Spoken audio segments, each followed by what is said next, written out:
Hi guys, my name is zeeshan and MBBS student in ISM University, Bishkek. Today we are going to discuss about vitamins. So first I would like to say a few words about the vitamins. What are the vitamins and what are why they are so necessary for our human body. So first of all, the vitamins. What are the vitamins? Vitamins are vital amines. So they are the derivatives of amines which are very essential and very necessary for the development and the progress of various metabolism and various organs of our body. Especially they play an important role in the maintenance of our nervous system. So first today we have started I and my friend Hasnain started a series of lecture about the biochemistry and about the normal physiology. So today we are this is our first lecture and we are going to give the lecture about the absorption of vitamin B12. First we will discuss about the sources of vitamin B12 and after this the essential points about the vitamin B12. So first of all, let's start our lecture, that is absorption of vitamin B12.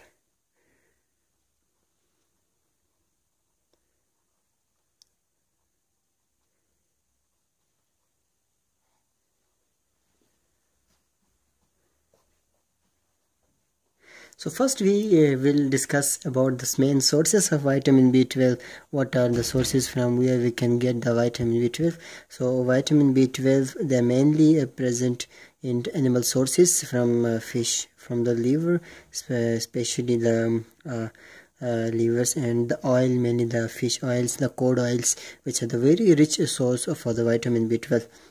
And we can also get vitamin B12 from different type of meats. So first, whenever we start eating our diet, we have to know that the proper diet, we have to know that it should containing vitamin B12 along with other essential requirements.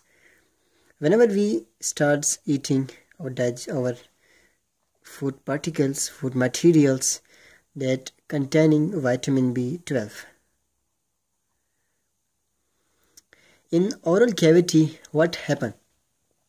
Whenever this food particle enter into our oral cavity starts secreting a large variety of enzymes. For example, the parotid glands, the mandibular glands, the sublingual glands, these are responsible for secreting watery mucus along with many type of enzymes, especially the alpha amylase enzyme, lingual lipase enzymes. They act an important role in the digestion of carbohydrates. Mainly 3% of the carbohydrate, 3 to 5% is digested in our oral cavity. But we are not studying about the vitamin, the carbohydrate digestion. So we will discuss about the vitamin absorption and its process. So first, whenever it enter into the oral cavity, our salivary glands secrete a type of transcobal amine which is known as R binder. This R binder is also called transcobalamin 1, or it may be called as heptocorin. What are the main important function of this heptocorin and R binder? We will discuss in a series. So whenever this food particle having the vitamin B12 enter into the stomach, the heptocorin or the R binder move toward the stomach along with the bolus. And we know that the stomach containing acidic pH, this is mainly due to the parietal cells. Parietal cells which formed HCl and another type of secretion, that is intrinsic factor.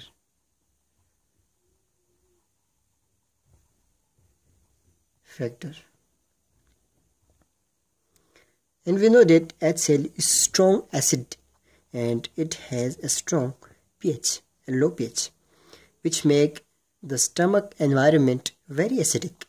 So the vitamin B12 is very sensitive to the acidic environment. So for the protection of this vitamin B12, the heptocorrin bind with it. And this R binder bind with the vitamin B12. This vitamin B12 and the heptocorrin or the R binder form a complex, and this complex help the protection of vitamin B12 from the acidic environment. After digestion of proteins, after the digestive processes in the stomach, this complex move toward the duodenum. So, as we know that the parietal cell also secrete intrinsic factors. These intrinsic factor, I am representing it like in a diagrammatic way. So this intrinsic factor move toward the duodenum along with the vitamin B12 heptocorrin complex. Whenever this vitamin B12 heptocorrin complex reaches to the duodenum, the pancreas located below the intestine secretes pancreatic enzymes, mainly contain the proteolytic enzymes. The function of this proteolytic enzyme is breakdown of proteins. So it plays an important role in the division or the breakdown, the bond between the vitamin B12 and heptocorrin R binder. This R binder again gets free. And when this vitamin B12 gets free vitamin B12 gets free, the intrinsic factor which comes along the food particle, along the vitamin B12 into the duodenal part, it starts forming a bonding between this and form a complex known as vitamin B12 intrinsic factor complex. For example, this is the intrinsic factor, this is the vitamin B12. So here the question is that why this bonding is so necessary. The bonding is so necessary because the vitamin B12 itself in a free form cannot be absorbed by the intestinal cells. So the intestinal cells having specific type of the receptors mainly for the intrinsic factor. So this intrinsic factor bind with the vitamin B12 and carry it to the intestinal cell. So the question is that where this absorption takes place. The absorption of vitamin B12 mainly occurred in the ileum of our small intestine. So this is the intestinal cell. And this is the receptor for intrinsic factor. So what will happen whenever this particle reach to the ileum, the receptors get attached with the intrinsic factor along with the vitamin B12, and after this let's get enter into the internal side of the intestinal cell. Here enzymatic reactions occur and this vitamin B12 again separated from the intrinsic factor, and this intrinsic factor is digested by lysosomal enzymes. Once the vitamin B12 gets free, it is absorbed to the blood. It will start moving toward the blood.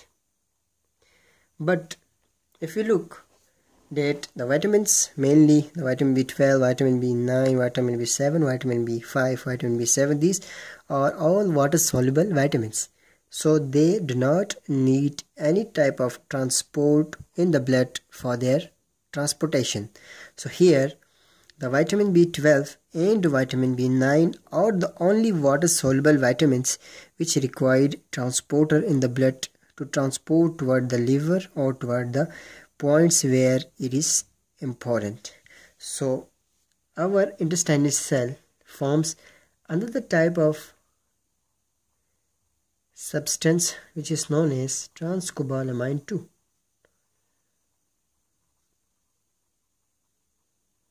Amine 2. The R binder is transcobalamine 1 and this is transcobalamine 2. Whenever the vitamin B12 migrates toward the blood, it also moves to the blood. And here it binds with, and in the blood here it binds with the vitamin B12. So the form is vitamin B12 transcobal 2 complex. So hence we called vitamin B12 is transcobalamine because they containing the cobalts. So the other name of the vitamin B12 is methylcobalamine,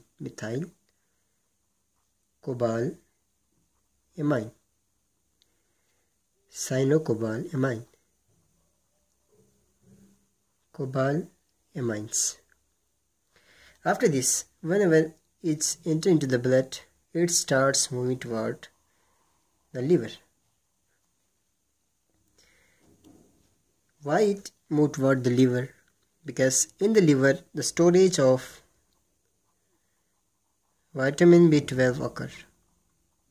So mainly 50% of it move toward the liver for the storage and 50% move towards the tissues or the other points or the other places where it is essential, where it is required.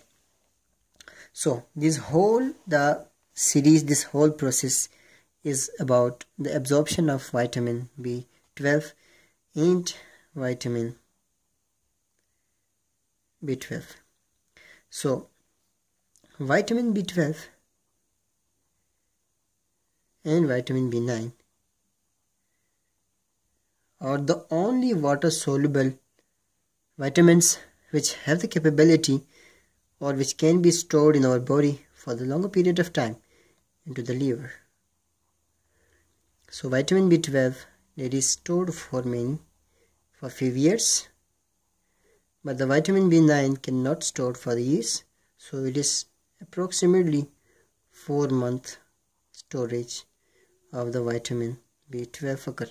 So we can say that we can sustain for a longer period of time without vitamin B12, but we cannot sustain without B9 deficiency.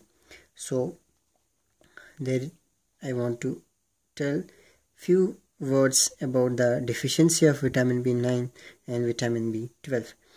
If there is deficiency of vitamin B9 and vitamin B12, a disorder is occurred which is mainly known as megaloblast anemia. So this megaloblast anemia is a disorder of mainly the red blood cells, because the vitamin B9 and vitamin B12 is so essential for the maturation and for the production of RBCs. Once this vitamin B9 and vitamin B12 is insufficient or the deficiency occur, our red blood cells cannot complete their developmental stages and they are restricted to a midpoint. Here the megaloblastic anemia occurred, means the cells, for example, this is the stem cell and this is the primary early erythroblast, this is the intermediate erythroblast, this is the late intermediate, layered erythroblast, and this is the reticuloblast, and finally it reached to the mature RBC. What we look here, we are seeing that the size gradually becomes smaller and smaller. So once the cells starts maturing more and more, the size of the cells become smaller and smaller. So this is the stem cell, this is the early erythroblast, this is the intermediate erythroblast, late erythroblast, and reticuloblast. When these two vitamins B12 and vitamin B9 are very essential for the production of, for the synthesis of certain compounds known as we will discuss about later about the